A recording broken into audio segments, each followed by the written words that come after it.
toza pe na o ezali ba wig cap, mais j'aime bien ba col o ezaka ke obambi olingi ola lolongoli de bozo mona tozo mona laisse na ngombe déjà bleach vraiment. Donc on a tozo bongisa perruque na biso pona evanda awa sikoyo ekomi air ya kotia perruque na biso.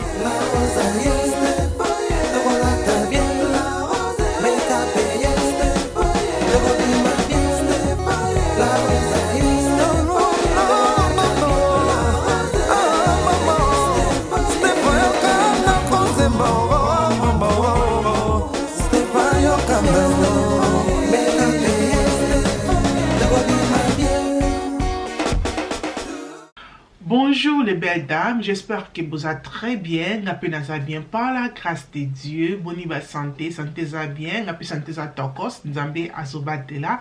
Vidéo le zali vidéo ya suki to sala suki o ngana bino ensemble en compagnie na biso ya Unice, batindeli biso perruque, donc trotala perruque ko batindeli biso, ngana bino na kate ba détail nango. Donc voilà, comme vous monique na lati perruque te na maquillage nanga, mais na boka bien te parce que perruque ezalité. Donc vidéo ozali vidéo moko sponsorisé na compagnie na biso zali ya Unice o batindeli biso perruque oyo. Merci beaucoup. Donc na kolba mingi te ba les belles dames na kofungola carton na ngai totala eloko nini ezali na kati. I love the color, bobi kinga déjà pink. I love it. Kofungola carton na nga, donc et comme ça. Et na kati ya chassé, na kati ya box awa eloko tozali nango ezali emballage comme ça o bateli biso perruque bati Unice. Donc je pense que c'est Unice. Unice na anglais, je pense que c'est Unice na français. J'ai perruque na kati. Et aussi tozali na ba o ezali emballage comme ça na kati ya carton bati biso ba cadeau. Donc na kofongola ngo total ce que ezali biloko nini awa na kati. Donc tozali na o ezali elastic bands. Boyebi ki déjà pour na kozana na perruque. Il y a perruque qui est naturel, il faut toujours qu'on a toujours une élastique band. Donc batili biso élastique band na bango, c'est comme ça. Batili biso pe whip cap oyo ezali HD whip cap. Oh, that's good.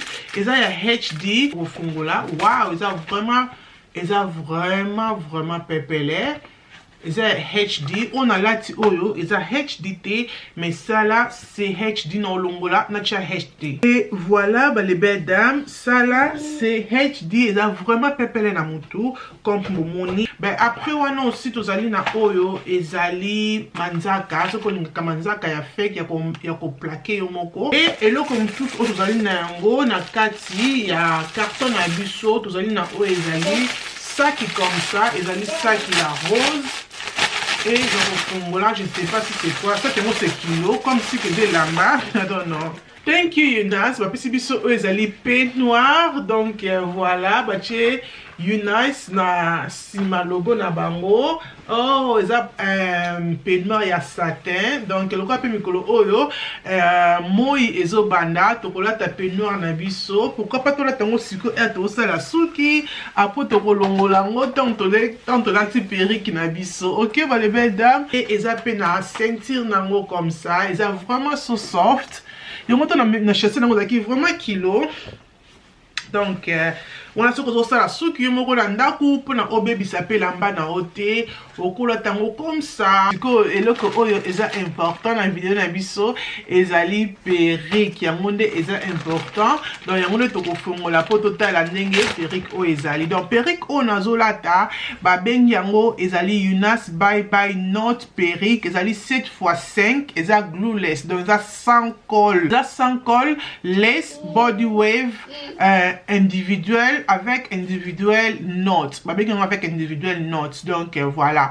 Et balobi qui est aux alina vous avez un code promo na bino aussi bobo sur la table les belles. Vous avez un code promo na bino ezali Unice 24 non tiens on a ça écran donc Unice 24 pour na yo ya kozwa 18% na réduction ce ko sombi eloko oyo ezali na prix à 99 €. Donc aux alines na réduction na yo ya 18% réduction. OK, donc voilà perruque na biso c'est comme ça là na kokongola na kolongola ngo na kati emballage nango emballage totali na o eza chassé mon comme qui to kotala ngana bino ce que ezali nini.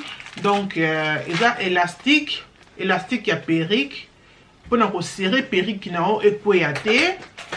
Et ici tozali na o ezali bye bye note. Donc eza ba colle colle pour na cocher na coin pour na ekanga yo perruque comme ça na posa te ki ya colle à cosplay te. J'aime ça, c'est comme ça to fongola on peut total na mona kati ndenge ezali bo excusez na mo makelele parce que ça na keli salingo la te.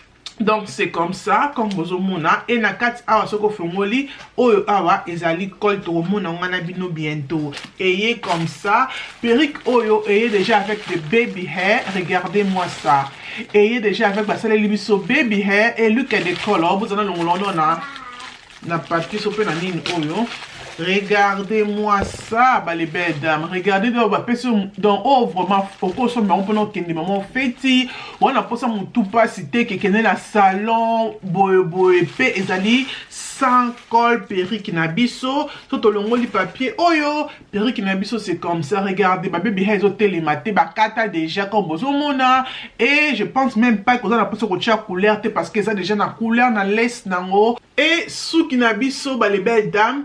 Et biso comme ça, comme bozo mona, ils ont la couleur ya mwindu, ils ont la couleur naturelle, yeah.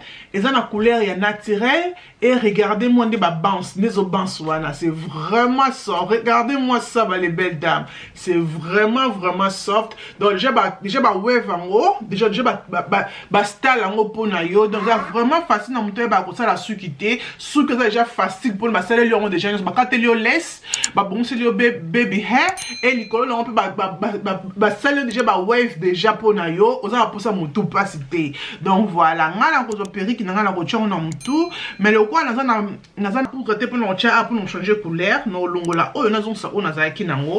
Ok bah les belles dames voilà on a acheté élastique na kata perruque parce que perruque na ko ya ngate et va na bien na mutu donc on a ce qu'on a acheté perruque na mutu.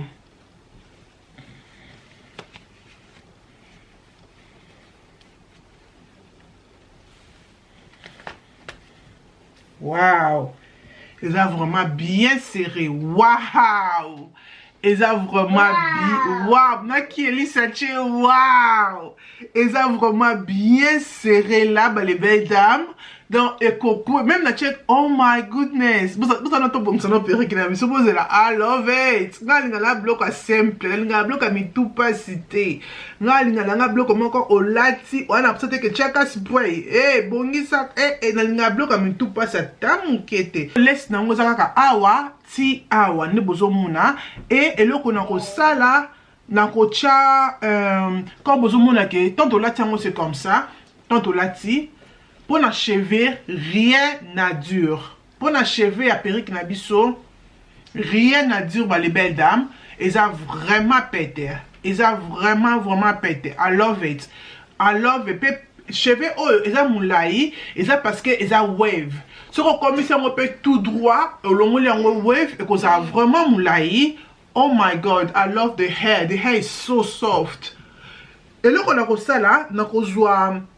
Nakozwa comme on dit parce que laisse nangai et match liboso tena poso nanga comme bozo mona et match vraiment liboso tena poso nanga pour ce téléma ils allaient glueless so et là on a osala nakozwa kol nanga pour na la lisango awa comme ça puis ça en quelques minutes pour tout bon ça perruque na biso mais oh to sali yango le côté et comme ça comme bozo mona to tche et le côté la perruque na biso c'est déjà comme ça donc pour nanga perruque oyo rien à dire na mutu o ebi ko sala perruque te o ebi ko bon ça perruque na ote ma belle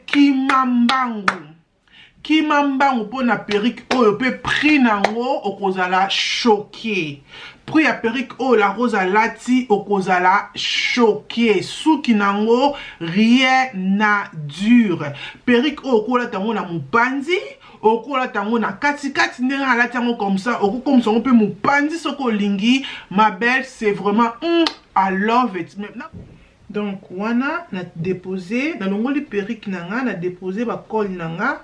Comme bon qui ke liboso ya perruque nanga evanda ki bien te col nanga ono monango evandi tout droit te. Nete so bon mona parce que ça clair na tiango ici seulement pour que ekanga laisse nanga et eloko na ko sala na ko joa o ezali comme ma brosse nanga na ko tia seulement liboso ici. Donc nazo tia comme ça. Donc nazo blend dango comme tout ça là comme d'habitude, vous voyez déjà. Donc non tu seulement liboso parce que ça déjà na couleur pour un match na poso na ngai. et wana na serré perruque nanga na col awa na ko serré pe perruque nanga na col wana ici. C'est vraiment facile et au monake ndenge telemaki biso et au telema encore bongo te. Donc wana na benzi laisse nanga liboso avant que na serré il faut na la cercle laisse nangai et vandi très bien.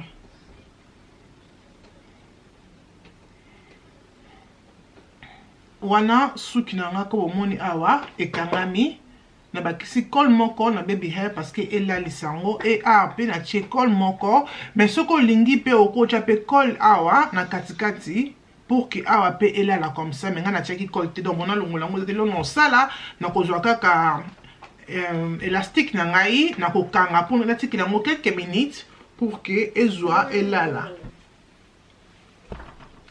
Et ce qui n'a biso, c'est comme ça. Ma belle, oh my god, look at it. Regardez, Ndenge Vandi. Et Vandi vraiment très bien. On dit, ma tout que ils ont sans colpé. Regardez. Oh, on a la lati, ce qui n'a pas, ils ont 22 inches. Donc, ils ont 22 inches. Regardez, 22 inches Ndenge. Ils ont vraiment long enough. Et regardez, les bossons na biso. Ils ont sans col comme Evandi Bisso. Quand il y a un élastique pour quelques minutes, Evandi Bisso vraiment très bien. I really like it. Nande peut donner na bye bye notes oyo. Ils ont vraiment facile na ko sale la col na yo. Cheka na ba coin. Pour dans na ko loba ke tiangu na 3 coins. Oche awa et oche na awa. Mais na cheka na 2 coins. Donc na 4 awa na chete. Mais pour na cheveux na biso rien à dire. Ils ont vraiment soft. The hair is a kitoko makasi. I love it. Na sali vraiment musale belete na periko. Mais bota la carte de souki bois ki ngana zaki sans souki na bois kama kite. Mais regardez avec souki ndenge na bois kami. Ba les belles dames ko bossa na te ozali na discount na yo o na hôtel la bino. Discount na yo ezali Yunis 24. Donc Yunis 24 pour no ya kozwa 18% na perike na yo o kosomba à partir ya 99 € parce que compagnie na biso ya Yunis oyo Yunis perike oyo ezali à France. Donc bana France bo commander bo sale la code na biso ya Yunis 24 bo kozala décider. Donc bo santé kozala abonné pe ko aimer ko partager vidéo et ko sala nga bien makasi. J'espère que vidéo oyo et c'est pelisibino wana pour la leto suki awa nzambe azala na biso nzambe aboma tsutukutani mokolo mususu tina te e kominatina. Bye.